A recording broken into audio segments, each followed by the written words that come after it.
State जो है वो सिटीजन को किस किस ग्राउंड पे, RRCSP, याद रखना आप लोग, RRCSP। डेमोक्रेसी जब होती है तो राइट्स जो है वो बहुत ज्यादा इंश्योर रहते हैं, ठीक है।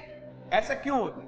देखो, इक्वलिटी बिफोर लॉ को इंश्योर करेगी कि कानून की निगाह में सब एक बराबर हो, ठीक है। टावर पे एक अटैक हुआ था, दिस वाज द अटैक, ठीक है। जेल थी यहाँ पे क्या हुआ बेसिकली, एथनिक मैसेकर कर रही है, जीनोसाइड कर रही है, किसका, बाय वो कॉन्स्टिट्यूशन ने सेफगार्ड किए हुए, एज वेल एज मेजोरिटी का कभी भी डोमिनेशन नहीं होने देता। That was the first case. अब आते हैं हम दूसरे केस की तरफ। Not guilty of any of the offence, उन्होंने कोई भी जुर्म नहीं किया है, इसके बावजूद भी उनको क्या नहीं किया जा रहा है, सारे राइट्स हमारे कॉन्स्टिट्यूशन में मेंशन्ड है, उनको हमने कहा है फंडामेंटल राइट्स।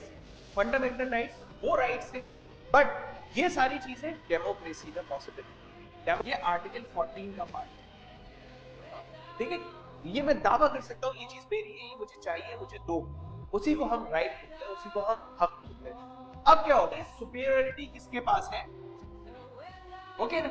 तो ये सारी चीजें हमें क्या बताती है कि राइट और क्या, इक्वल प्रोटेक्शन ऑफ लॉज। एक और राइट था फंडामेंटल राइट्स में, उसका राइट टू इक्वलिटी बेसिकली है। क्या हुआ, दिस काइंड ऑफ थिंग्स, इन चीजों को कहा जाता है कि आपके फंडामेंटल राइट्स को छीना जा रहा है।